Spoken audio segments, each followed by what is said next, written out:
l'hygiène numérique. Plus de téléphone, justement, d'internet ou de GPS, le scénario cauchemardesque qui se produirait si trop de déchets spatiaux venaient à encombrer les orbites de nos satellites. Et oui, il faut donc prendre garde à nettoyer l'espace. Pour la première fois, une entreprise américaine a été condamnée à une amende de plus de 140 000 € pour pollution de l'espace. Et on fait le point ce soir avec vous, Vicky Bogart. Pourquoi les États-Unis ont-ils infligé cette drôle d'amende ? Car cet opérateur de télévision par satellite n'a pas correctement désorbité l'un de ses satellites en fin de vie. Il était situé à environ 36 000 km de la Terre et son propriétaire s'était engagé à le propulser 300 km plus loin, en dehors entre guillemets de l'autoroute, là où le risque de collision avec d'autres satellites encore actifs est beaucoup moins élevé.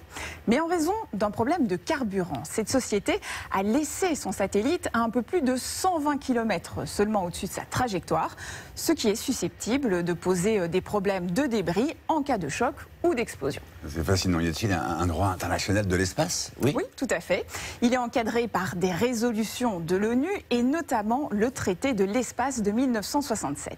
Il définit deux principes. Aucun État ne peut s'approprier l'espace et il doit être utilisé à des fins pacifiques.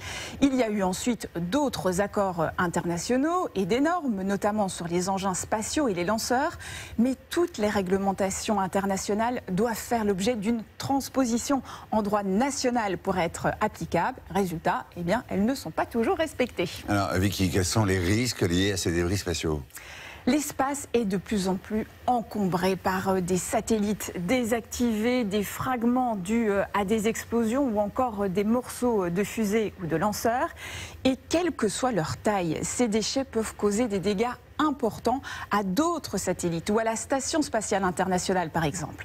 Actuellement, au-dessus de notre tête, flottent à peu près 36 000 débris de plus de 10 cm et près d'1 million de la taille d'une bille.